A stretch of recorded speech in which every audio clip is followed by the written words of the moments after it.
Hello मेरे dear student, कैसे हैं आप सभी। आशा करता हूँ सभी फिट होंगे। प्यारे बच्चों, इस वाली वीडियो में हम लोग एक्सरसाइज 1E के जो क्वेश्चन बचे हुए हैं ना 18 से लेकर के 23 तक, इनको सॉल्व करना सीखेंगे। ये क्वेश्चन जो है एक्सरसाइज 1E से जो हमारा 1D वाला जो हमारा पार्ट था ना, उससे ही लिया गया है लगभग टाइप का, है ना। यानी कि अगर आपने 1D अच्छे से पढ़ा होगा तो ये सारे क्वेश्चन आपको आसानी समझ में आ जाएंगे। अगर आपने नहीं पढ़ा तो आपको पता ही है कि सारे प्रीवियस वीडियोज़ के लिंक और नेक्स्ट वीडियोज़ के लिंक आपको ऊपर आई बटन में मिल जाएंगे और नीचे डिस्क्रिप्शन बॉक्स में मिल जाएंगे। साथ ही मेरे इंस्टाग्राम और टेलीग्राम का लिंक भी जो है वो आपको डिस्क्रिप्शन बॉक्स में मिल जाएगा। तो चलिए स्टार्ट करते हैं। यहाँ पर 0.4 के पावर में यहाँ पर आप बार बना हुआ है, तो ध्यान रखना कि ये 0.444 इस तरीके से है। कभी भी अगर इसी नंबर के ऊपर में इस तरीके से लाइन खींचा रहे ना तो इसको बार कहा जाता है, और बार का मतलब होता है कि वो नंबर रिपीट हो रहा है। तो हमको ये एक्सप्रेस करना है इसको एक रैशनल नंबर में सिंपलेस्ट फॉर्म में। उसी तरीके से अगला भी क्वेश्चन सेम टू सेम है, बस यहाँ पर 2 डिजिट के ऊपर बार है और इसको भी वही करना है, हमको सिंपलेस्ट फॉर्म में एक्सप्रेस करना है। आइए एक्सप्रेस करते हैं। तो देखो, सबसे पहले जो नंबर हमें दिया हुआ है मान लेते हैं वो x के बराबर है, यानी x = 0.4 के ऊपर में बार है इस तरीके से। तो हम इसको ऐसे लिख सकते हैं x = 0.444, इस तरीके से लिखा जा सकता है। आप चाहो जितना बार भी लिखना चाहो उतना बार लिख सकते हो, हम लोग 2-3 बार से ज़्यादा नहीं लिखेंगे, ठीक है। अब हम लोग क्या करेंगे, दोनों साइड 10 का मल्टीप्लाई कर देंगे। यहाँ पर आप लोग चाहो तो इस तरीके से स्टेटमेंट भी लिख सकते हो कि मल्टीप्लाई, है ना, 10 इन बोथ साइड। तो दोनों साइड अगर आप लोग 10 का मल्टीप्लाई करोगे तो इधर हमारा 10x हो जाएगा ये, और इस साइड में हमारा जो डेसिमल है 1 डिजिट आगे खिसक करके चला जाएगा, तो ये हो जाएगा हमारा 4.44। और हम जानते हैं कि ऊपर में अगर बार है ना तो कितना बार लिखा जा सकता है इसको। तो जैसे यहाँ पर हमारे पास 2 ही डिजिट है और इस बार हमारे पास 3 डिजिट था यहाँ पर, तो हम लोग एक और 4 यहाँ पर लिख देंगे। तो इससे आंसर में कोई गलत नहीं होगा। ये मैं सोचना कि सर डेसिमल के बाद 1 डिजिट हमने आगे किया तो 4.44 बनेगा, तो एक 4 और कहाँ से आ गया। तो वो 4 देखो यहाँ पर बहुत सारे 4 छुपे हुए हैं। डैश डैश का मतलब ही है कि वहाँ पर बहुत सारे 4 हैं, हमको जितने की जरूरत है हम लोग उसका यूज़ कर सकते हैं।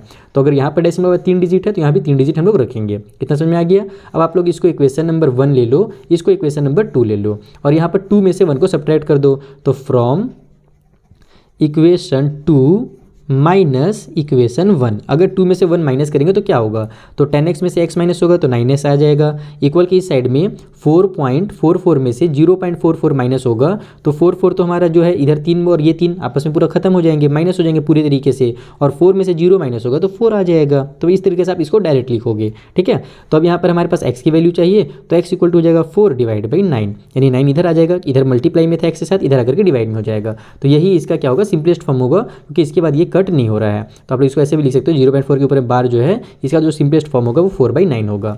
सेम टू सेम बनेगा हमारा सेकंड वाला क्वेश्चन भी, 19 वाला भी, बस वहाँ पर हमारे पास 2 डिजिट है ना, तो जैसे हमने यहाँ पर 10x बनाया है वहाँ पर 100x बनाएंगे। यहाँ पर मान लेते हैं कि x = 0.23 के ऊपर में बार है इस तरीके से, तो x का जो वैल्यू होगा वो 0.23 है ना, फिर से 23 2 बार ले लेते हैं, इससे ज़्यादा लिखने की जरूरत नहीं है, और इसको आप लोग डैश डैश कर सकते हो। ओके, इसको ले लो इक्वेशन नंबर 1। अब दोनों साइड क्या करो, 100 का मल्टीप्लाई करो, तो अगर इधर 100 से मल्टीप्लाई करोगे तो ये 100x बन जाएगा, और इधर करोगे तो डेसिमल जो है 2 डिजिट आगे चला जाएगा, तो 23.23 हो जाएगा। और जैसे कि मैंने आपको बताया यहाँ पर बहुत सारे 23 छुपे हुए हैं, 23 छुपे हुए हैं, तो एक और 23 ले लेंगे हम लोग, क्योंकि यहाँ पर हमारे पास 4 डिजिट है ना, तो यहाँ भी डेसिमल के बाद 4 डिजिट होने चाहिए। अब यहाँ पर डैश डैश करके इसको आप लोग इक्वेशन नंबर 2 मान लो। सेम टू सेम वही काम करो यहाँ भी, कि यहाँ पर इक्वेशन 2 में से 1 माइनस करो, तो 2 में से 1 माइनस करेंगे इस इक्वेशन 2 में से, तो 100x में से 1x माइनस होगा तो 99x आ जाएगा। इक्वल के उस साइड में ये हमारा 23 यानी कि 23 और इधर ये 23 माइनस होकर पूरा 0 हो जाएगा, और 23 में से 0 माइनस होगा तो 23 ही बचेगा। अब x की वैल्यू चाहिए तो ये हो जाएगा 23/99, ये हो जाएगा यहाँ पर 0.23 बार का जो वैल्यू है वो 23/99 है। इस तरीके से आपको इन क्वेश्चंस को सॉल्व करना रहता है। मैंने आपको डिटेल में इन क्वेश्चन को सिखाया हुआ है। मेरे हिसाब से एक्सरसाइज 1C में था या 1D में था, ध्यान से उतर जा रहा है लेकिन था। चलिए अगला क्वेश्चन सॉल्व करते हैं। तो देखो, जो 20 वाला क्वेश्चन है वहाँ पर हमें ये इतना बड़ा सा नंबर दे दिया है और बोल रहे हैं कि आप इसको एक्सप्लेन कीजिए कि ये हमारा इर्रेशनल नंबर क्यों है, ठीक है। Given number is an irrational number but why, क्यों है इर्रेशनल नंबर। तो हम लोग क्या देख रहे हैं कि यहाँ पर डेसिमल के बाद जो नंबर आ रहे हैं ना, ये डैश डैश लगा हुआ है, यानी कि ये हमारा टर्मिनेट हो नहीं रहा है, ये हमेशा चलते चला जा रहा है, आगे बढ़ते चला जा रहा है।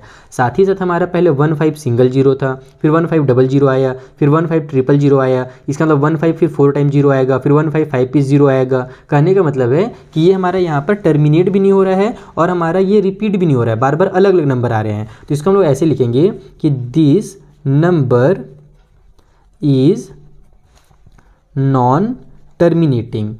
टर्मिनेटिंग मतलब खत्म नहीं हो रहा है ना, टर्मिनेटिंग, का लिख रहा हूँ यार मैं, टिंग जी हो जाएगा बस, एंड ऑल्सो नॉन रिपीटिंग, यानी रिपीट भी नहीं हो रहा है आपस में, नॉन रिपीटिंग। तो हमारा जब कभी भी कोई नंबर ना ही टर्मिनेट हो डेसिमल के बाद और ना ही रिपीट हो, नॉन रिपीटिंग डेसिमल, है ना, यहाँ पर ये भी लिख देना है कि डेसिमल के बाद ये ऐसा हो रहा है कि ना ही टर्मिनेट हो रहा है और ना ही रिपीट हो रहा है, so it is an irrational number, ये हमारा एक इर्रेशनल नंबर हो जाएगा। बस इतना ही आपको यहाँ पर करना है। इस इर्रेशनल नंबर का यही हमारा क्या बोलते हैं एक्सप्लेनेशन ही होता है ना, कि हमारा कोई भी अगर नंबर नॉन टर्मिनेटिंग है और नॉन रिपीटिंग है तो वो हमारा इर्रेशनल नंबर कहलाएगा, और यही चीज़ यहाँ पर हो रहा है, इसीलिए ये इर्रेशनल नंबर है। तो बस और इसमें आपको कुछ सॉल्व करने की जरूरत ही नहीं, बस ये स्टेटमेंट लिख दो, खेल खत्म हो जाएगा क्वेश्चन का। तो देखो जो अगला क्वेश्चन है वहाँ पर हमें बोल रहा है so that √2/3 is a irrational, ये हमारा एक इर्रेशनल नंबर है। तो यहाँ पर क्वेश्चन एक्चुअल में इनकम्प्लीट है। हमेशा कभी भी इस टाइप से क्वेश्चन आता है ना तो वहाँ पर बता दिया जाता है कि जो √2 का वैल्यू होता है वो एक इर्रेशनल होता है। तो √2 इज एन इर्रेशनल, कभी भी टाइप से अगर आपके पास एग्जाम में क्वेश्चन आएगा ना तो इस तरीके से आपको जरूर बता देगा कि √2 या √3 जो भी हमारे पास दिया हुआ नंबर रहेगा उसमें रूट की वैल्यू को हमेशा बता देगा कि वो इर्रेशनल है। ठीक है, जैसे कि आपको एक्सरसाइज 1D में एकदम डिटेल में दिया हुआ है, 1D में मैंने आपको एकदम डिटेल में बार बार यही चीज़ समझाया था। ओके, तो यहाँ पर हमारे पास इसको कैसे हम लोग इर्रेशनल प्रूफ करेंगे, तो मान लेंगे let √2/3 is a rational number, ये एक रैशनल नंबर है। तो अगर ये रैशनल नंबर है तो इसका मतलब क्या हुआ कि √2/3 जो होगा वो इक्वल होगा p/q के, और यहाँ पर q जो है नॉट इक्वल टू 0 होगा। ये सब चीज़ें देखो मैंने 1D में बार बार समझाया है, इसलिए ज़्यादा यहाँ पर एक्सप्लेन नहीं करूँगा, बस सिंपल इसको सॉल्व कैसे किया जाता है वो समझा दूंगा। कि हम लोग मान लेंगे ये रैशनल नंबर है, और अगर ये रैशनल नंबर है तो p/q के बराबर होगा, क्योंकि रैशनल नंबर जो होता है वो p/q के फॉर्म में होता है। ओके, अब यहाँ से हम लोग √2 का वैल्यू निकालेंगे, 3 को उधर ट्रांसफर करेंगे तो √2 इक्वल टू हो जाएगा हमारा 3p डिवाइड बाई में q, 3 इधर जाकर के मल्टीप्लाई हो जाएगा। तो 3p/q जो है ये क्या एक रैशनल नंबर है ना। यहाँ पर हम इसको हम लोग इक्वेशन नंबर 1 मान लेंगे और लिखेंगे कि 3p/q is a rational number. क्यों रैशनल नंबर है, क्योंकि p/q रैशनल नंबर है, तो इसमें अगर 3 का मल्टीप्लाई होगा तो जो आंसर आएगा वो भी तो हमारा रैशनल नंबर ही होगा ना। तो फ्रॉम इक्वेशन 1 अब हम लोग इक्वेशन 1 से ये कह सकते हैं कि हमारा अगर ये रैशनल नंबर है तो √2 भी क्या होगा, एक रैशनल नंबर होगा। तो is a rational number, but √2 is an irrational, है ना। ये जो हमारा है एक इर्रेशनल नंबर होता है। इक्वेशन 1 से तो लग रहा है कि इरेशनल है, लेकिन √2 का जो एक्चुअल में वैल्यू होता है वो क्या होता है, एक इर्रेशनल नंबर होता है। तो यहाँ पर हम लोग क्या हो जा रहा है, एक कॉन्ट्राडिक्शन हो जा रहा है। तो इसको हम लोग लिखेंगे we arrive in a contradiction. Contradiction मतलब कि विरोधाभास, है ना। विरोधाभास क्या होता है ये सब मैंने आपको पिछले वाले वीडियो में जब 1D समझा रहा था तब मैंने आपको डिटेल में समझाया था। इसको आप ये भी कह सकते हो कि जो हमारा एजम्पशन है, हमारा जो अनुमान है कि ये हमारा रैशनल होगा, ये गलत है। यहाँ पर वो भी लिखा जा सकता है कि अवर एजम्पशन इज रॉन्ग। ठीक है, तो यहाँ पर मैं ये वाला मेथड इसलिए यूज़ कर रहा हूँ क्योंकि आपकी बुक में दिया होता है ये वाला वर्ड। तो we arrive in a contradiction, career में क्या क्या लिख रहा हूँ, यहाँ पर कॉन्ट्रा होता है, टी होता है ना, कॉन्ट्राडिक्शन। तो हम लोग ये कॉन्ट्राडिक्शन में आ जा रहे हैं, विरोधाभास में आ जा रहे हैं। तो इसका मतलब ये हुआ कि हमारा जो ये नंबर है ना √2/3 वो क्या है, वो एक इर्रेशनल है। तो इज एन इर्रेशनल नंबर। बस इस तरीके से आपको लिखना रहता है। बाकी आप डिटेल वगैरह सीखना चाहते हो तो 1D के वीडियोज़ को देख लीजिएगा, बाकी ऐसे ही किया जाता है। ठीक है, चलिए अगला क्वेश्चन सॉल्व करें। तो देखो यहाँ पर हमसे क्वेश्चन नंबर 22 में बोल रहा है कि एक रैशनल नंबर बताइए √3 और 2 के बीच में। तो वैसे तो यहाँ पर करोड़ों रैशनल नंबर मिल जाएंगे इन दोनों के बीच में, केवल हमको एक पूछ रहा है। ठीक है, तो हम लोग क्या करेंगे, √3 का वैल्यू निकालेंगे। √3 का जो वैल्यू होता है वो होता है 1.7। ठीक है, और यहाँ पर हमारे पास 1.72 करके शायद आता है। हम लोग चेक करके देख लेते हैं √3 का एक्चुअल में वैल्यू कितना होता है। तो ये निकालने के लिए हम लोग क्या करेंगे, यहाँ पर 3 बनाएंगे, उसके बाद डेसिमल लगा करके 2 जीरो बढ़ाएंगे, फिर 2 जीरो बढ़ाएंगे। हम लोग को केवल 2 डिजिट तक जाना है, उससे ज़्यादा नहीं जाना है। आप लोग 1 डिजिट तक भी रखोगे तो भी चलेगा। ठीक है, अब आपको इसको लॉन्ग डिवीजन मेथड से फाइंड करना है इसका वैल्यू। तो कैसे फाइंड होता है, आपको मेथड पता ही होगा कि यहाँ पर 3 है तो हमको कुछ ऐसा नंबर यहाँ पर और यहाँ पर लिखना है जिसका मल्टीप्लाई करें तो इससे कम आ जाए या फिर ये नंबर आ जाए। तो ऐसा कोई नंबर नहीं, जैसे मैं 2 और 2 लिखूँगा तो 2 2 4 हो जाएगा, इससे बड़ा। तो मुझे क्या करना पड़ेगा, 1 1 1 लेना पड़ेगा। माइनस करेंगे तो आएगा 2 यहाँ पर। ठीक है, उसके बाद अब ये जीरो हमारा जो है ना पेयर बनता है, ऐसे 2 2 का पेयर बनता है, तो ये 2 जीरो एक साथ उतर जाएंगे। अब यहाँ पर चूंकि 2 जीरो उतर गया है तो हम लोग डेसिमल वाला जीरो उतारे ना, तो यहाँ पर डेसिमल लगा देंगे। अगला स्टेप रहता है इन दोनों नंबर को ऐड करना। तो 1 और 1 को ऐड करोगे तो आ जाएगा 2। अब यहाँ पर कोई ऐसा नंबर लिखो जिसको हम लोग यहाँ पर भी लिखें तो इसके बराबर आ जाए या तो इससे छोटा आ जाए। तो अगर देखो यहाँ पर मैं 5 लिखूंगा और यहाँ भी 5 लिखूंगा तो 125 आ जाएगा, जो इससे बहुत छोटा है। 6 लिखूंगा तो भी इससे बहुत छोटा आएगा। तो 7 टाइम आप देखो लिख करके ये बन जाएगा 27, और ऊपर में भी 7 लिखेंगे तो हो जाएगा 7 7 जा 49 का 9 कैरी हो गया 4, 7 2 जा 14 और 4 हो जाएगा 18, 189 आ जाएगा। और ये टाइम पे ज़्यादा आ जाता है तो हम लोग 7 टाइम पे ही ले लेंगे। तो ये हो हो जाएगा हमारा 189, ठीक है। इसको माइनस करोगे तो आपका आ जाएगा 11 और ये 2 जीरो एक साथ फिर उतर जाएंगे। इस 7 को यहाँ पर प्लस कर दो तो ये हो जाएगा हमारा 7 7 14 का 4 कैरी हो गया 1 और ये बन जाएगा 34। ओके, अब फिर से वही काम करो, यहाँ पर कोई ऐसा नंबर लिखो जिसको यहाँ पर भी लिखें तो इसके बराबर आ जाए या तो इससे छोटा आ जाए।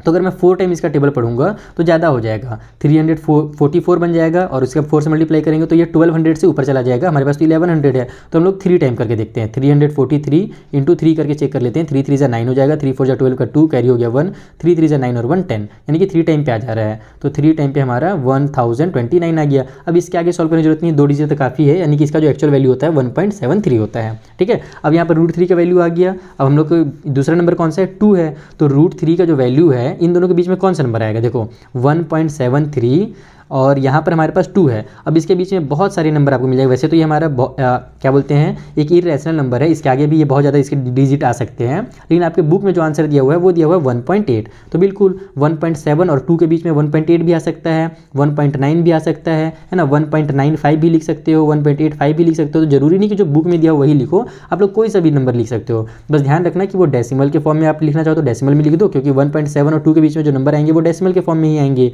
और दूसरा चीज़ ध्यान रखना कि वो एक टर्मिनेटिंग डेसिमल होना चाहिए, ठीक है। जैसे 1.95 आया, यहाँ तक हमारा खत्म हो गया आंसर। इसके आगे हम लोग इसको नहीं लिख रहे हैं, डैश डैश करके नहीं लिख रहे हैं ना, नहीं तो डैश डैश कर देंगे, इसका मतलब कि वो नॉन टर्मिनेटिंग है। तो हमको रैशनल नंबर लिखना है, तो बस यही ध्यान रखना है कि टर्मिनेटिंग कोई भी नंबर लिख सकते हो भाई आप लोग। 1.73 आ रहा है ना, तो आप लोग 1.75 भी लिख सकते हो, 1.74 भी लिख सकते हो। बहुत सारे रैशनल नंबर है, करोड़ों रैशनल नंबर है, आप लोग लिख लिख करके थक जाओगे। तो ये वाला आपकी बुक में दिया हुआ था, तो इस तरीके से आपको निकालना है एक्चुअल में, ठीक है। तो 22 सॉल्व हो गया। चलिए अगला क्वेश्चन सॉल्व करते हैं, लास्ट वाला। तो देखो यहाँ पर लास्ट में पूछ रहा है कि ये जो हमारा नंबर है ना, ये रैशनल नंबर क्यों है। तो रैशनल नंबर क्यों है, इसका आपको आंसर ये होगा कि हमारा जो 3.14 के ऊपर बार बना हुआ है 1416, अगर बार को हटा दूं तो फिर ये 1416 हो जाएगा, फिर 1416 हो जाएगा, है ना। और इस तरीके से ये होता चला जाएगा, यानी कि बार है इसका मतलब वो इन्फिनाइट नंबर पर आ रहा है, कंटिन्यू आते जा रहा है, तो डैश डैश करके लिख देंगे। तो यहाँ पर हम लोग क्या देखते हैं कि ये नॉन टर्मिनेटिंग है, टर्मिनेट तो नहीं हो रहा है क्योंकि हमारा ये बढ़ते चला जा रहा है, लेकिन टर्मिनेट नहीं होने के बाद भी ये हमारा रिपीट जरूर हो रहा है, बार बार हमारा 14 16 14 16 14 16 नहीं आ रहा है ना, नॉन रिपीटिंग तो नहीं हो रहा है ना, रिपीटिंग हो रहा है। तो इसको हम ऐसे लिखेंगे, it is non terminating but repeating, ठीक है। नॉन रिपीटिंग नहीं हो रहा है, ये रिपीटिंग हो रहा है, रिपीट हो रहा है बार बार, रिपीटिंग डेसिमल, ठीक है। इसीलिए so it is a rational number, बस खेल खत्म। यही आपको बताना है, कोई भी नंबर अगर हमारा रिपीट हो रहा है डेसिमल के बाद तो वो क्या हो जाएगा, हमारा रैशनल नंबर हो जाएगा। अगर रिपीट नहीं होता, 1416 आया, फिर 1417 आता, 1418 आता, नहीं अलग लगाते रहता, तब वो इरेशनल होता। समझ में आ गया। तो इस तरीके से आपका ये रैशनल इरेशनल यहाँ पर खत्म होता है। आई होप आपको सारे वीडियोस अच्छे समझ में आ गए होंगे। अगर कुछ भी डाउट हो तो इंस्टाग्राम के थ्रू आइए, हमसे बात कीजिए, टेलीग्राम में अपने फ्रेंड के साथ डिस्कस कीजिए। मिलते हैं नेक्स्ट वीडियो में, जहाँ पर जो अगला चैप्टर है उसे मैं आपको इसी तरीके से डिटेल में समझा दूंगा। Thank you for watching.